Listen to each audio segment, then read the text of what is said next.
فيلم شماريخ هو الفيلم الجديد للمخرج عمرو سلامة ومن بطولة آسر ياسين وأمينة خليل، وهو أحدث أفلام السينما المصرية وواحد من أكتر الأفلام المنتظرة بالنسبة لي، لأن عمرو سلامة مخرج متميز جدا. سيناريو الفيلم كان موفق جدا وقدر يقدم 4 نوعيات مختلفة: دراما وأكشن ورومانسي وكوميدي، بس الجانب الأفضل كان الدرامي لأنه تقريبا أكتر جانب متميز ومتماسك، وهشرح لحضراتكم ليه. سيناريو الفيلم قدر يقسم القصة لنصين: النص الأول هو تقديم الشخصيات وتقديم عالم العصابات بس بطريقة مختلفة، وده من خلال تقديم عالم الفاير وده تقريبا اول مره اشوفه في السينما المصريه، ونتج عن ده تجربه بصريه وسمعيه من اروع ما يمكن، وكمان مشاهد اكشن ممتعه وتصميمها اكتر من رائع، وفكرتني باجواء فيلم ذا باتمان. لكن في النص التاني الفيلم بيختلف 180 درجه، بنشوف مود الشخصيات وكل واحد بيكشف عن نفسه وطبيعه شخصيته، وده من خلال مشاهد حواريه حقيقي كانت جيده جدا، وما حسيتش انها ساذجه عشان قدم من خلالها مود كل شخصيه. كمان عمرو سلامه بيقدم اسقاطات ومشاهد فلسفيه وشخصيات رمزيه. كمان نهايه الفيلم هي من بره نهايه عادية ومش جديدة،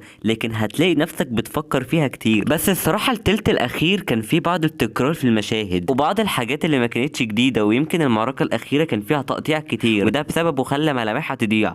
وأخيرا الجانب الكوميدي كان أضعف حاجة في الفيلم، وضيوف الشرف ما حسيتش بإضافتهم، بس دي عيوب مش بتقلل نهائي من الفيلم، بس كان الأفضل تكون أحسن عشان التجربة تكتمل. أما على مستوى الأداء التمثيلي آسر ياسين جيد جدا وقدر يقدم مشاهد متميزة ونظرات للشخصية. أمينة خليل قدمت واحد من افضل ادوارها، ومشاهدها مع آسر ياسين من اجمل ما يمكن، وحقيقي بين الممثلات اللي انت تبقى واثق فيها جدا دلوقتي. ادم الشرقاوي قبل ما اشوف الفيلم ما كنتش متخيل اني هقول عليه جيد جدا، وده علشان الاداء المتميز واللكنه اللي اخيرا قدرت تظبط معاه. خالد الصاوي وسامي مغاوري مشاهد قليله بس كانوا جيدين. مصطفى درويش الله يرحمه كان جيد. لافينيا نادر حقيقي لذيذه جدا وظهورها بيخليك مبتسم. باقي الاداءات كانت جيده. الاخراج لعمرو سلامه كان ممتاز، قدر يقدم صوره وكادرات رائعه، وكمان في السيناريو كان بيرمي جمل ويرجع يستخدمها تاني، وده شيء عجبني جدا. التجربه البصريه ومكساج الصوت والموسيقى التصويريه ممتازين. الفيلم حقيقي عجبني جدا رغم اني حاسس ان مش كل الناس هيعجبها، لكن على الاقل اتمنى ان نكون متفقين انها تجربه مميزه مش بنشوفها كتير في السينما المصريه، ويكفي ان فيلم مصري تخرج منه تبقى عايز تتكلم فيه كتير. وحقيقي هو فيلم سينما بجد. تقييم النهائي 8.5 من 10.